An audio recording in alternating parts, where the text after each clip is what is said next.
Here's old Bill. A pretty good airplane when it took off. Lost its nose, lost its navigator, bombardier wounded, top turret gunner and pilot hit, hydraulic system shot out, no brakes, no flaps. But old Bill came back. On the 15th of May 1943, the B-17 42-29673, later nicknamed Old Bill, was assigned to the 305th Bombardment Group and the 422nd Bomb Squadron. The nose art was painted by Bruce Bairnsfather, the original creator of the Old Bill cartoon. Bairnsfather, a British comic creator who had made the character Old Bill in World War I, spent the Second World War working for Stars and Stripes. Old Bill would take part in the Wilhelmshaven mission that would be featured in the 1943 film Memphis, Belle.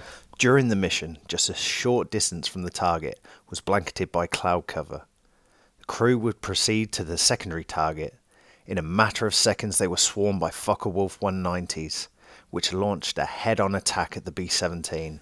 Pilot Lieutenant Bill Whitson was hit in the leg with 20mm cannon fire, also severing the oxygen lines. Co-pilot Lieutenant Harry Holt was suffering with severe anoxia. After being revived from an injured Whitson, Lieutenant Holt took control of the B-17 while Whitson was being treated for wounds. Taking control again, Whitson piloted the B-17 back into formation before being hit again by another 20mm shell. He could no longer keep control. Seconds later, another 20mm shell tore into the plexiglass nose, instantly killing navigator Lieutenant Douglas Venable and wounding bombardier Robert Barrell. The top turret was completely shattered, leaving Sergeant Albert Heyman bleeding from his head and arm. After helping radio operator Sergeant Fred Bowack, Whitson could no longer stay in formation again. With an engine out, a buckled wing and hydraulic shot, piloted the plane into cloud cover.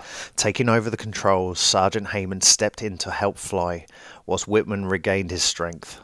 The clouds came a ME-210, came in to attack. Lieutenant Barrell climbed into the nose and manned the cheat gun, taking out the enemy engines and watched it explode and plunge below the clouds. The crew made it back to England with Whitson regaining the controls and managed to land with no brakes or flaps before collapsing onto the controls.